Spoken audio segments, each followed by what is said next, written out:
Alrighty, good evening, Colorado. It's the Prairie Native here again for another weekly rundown for you guys. Looking over the week of April 27th today, two topics for hunting last week. The first pertaining to today. Today was the deadline for CPW's public comment period for the first sale petition. They were looking for further exemptions to be had in regards to first sale to put into an issue paper and present that to the commission in July in Ignacio, Colorado. I do foresee them trying to rule make on first sale in July in Ignacio, being they are the farthest away from any population source in Colorado. So I think online presence is needed for July, but time will tell. We'll see what the agenda has to hold at the end of June. But for the second item, we are seeing our third citizen petition getting filed onto CPW's website since the March fiasco commission meeting.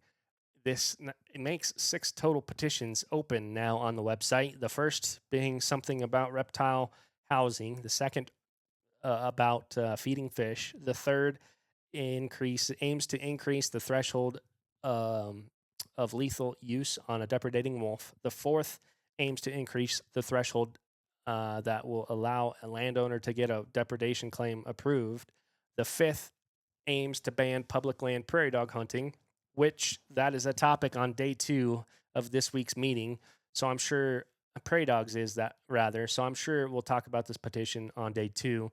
And then this one is titled Science-Based Wildlife Management and aims to ensure CPW is using the best available science in all wildlife management decisions. It sounds great and reads good on the surface, but I do think there's a lot of caution to be had around this petition.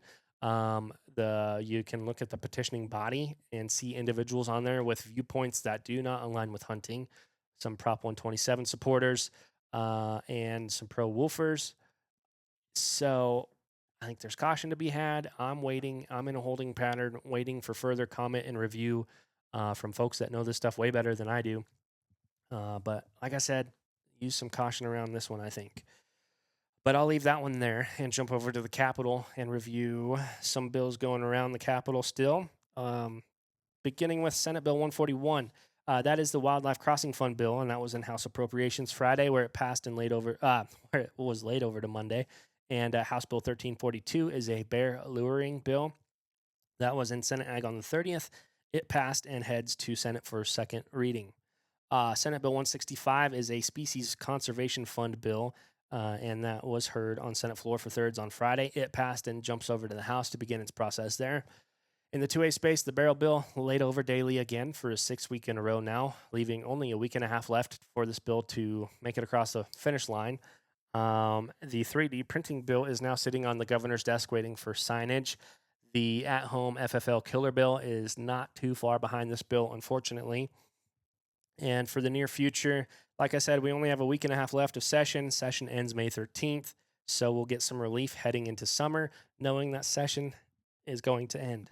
And then obviously the big one, CPW Commission meeting takes place next week, May 6th and 7th in Grand Junction at the Convention Center with an address of 159 Main Street. If you're local and or can take time off and make the drive to attend, please do so. We need a strong presence at all remaining commission meetings this year with so much going on in the hunting space. It feels as if the meter of offense versus defense is moving towards offense a little more here as of late, from the commission appointments going in favor of, most importantly, wildlife, and secondly, the North American model, and the other one being IOTR's ballot initiative getting approved to move to signature gathering. So if you don't already follow those guys on socials, please do so. That way you can stay up to date and see the link to the petition as soon as possible and sign that thing as quick as possible, so you can turn around and share the living crap out of that link to everyone that you know, from family, friends to coworkers. It's a constitutional amendment, so there's a couple huge undertakings that are to be had to get this thing across the legit final finish line at the very end of this process. Signature gathering is a huge undertaking to get it onto the ballot to begin with, and then getting 55% of the vote to pass is the second. So engagement is a must through this whole process. So make it a kitchen table topic as much as possible. But yeah, like I said, a lot going on. You are doing yourself a disservice if you don't pay attention to the commission meetings. It's pretty easy to pay attention to it.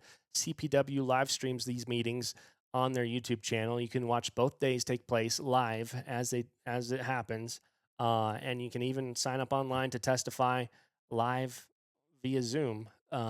So you can. There's a lot of stuff you can do on top if you're not able to attend in person. So, yeah, a lot going on. Stay engaged, stay informed, learn something from these meetings, and turn around and try and teach it to someone as well, just to increase that engagement. But I'll leave it at that for the week. I appreciate you guys tuning in. Check back in next week and see how the commission meeting went down and what's in store for us in the near future in the state of Colorado. As always, I appreciate it. Have a great Sunday evening. And this has been the Prairie Native.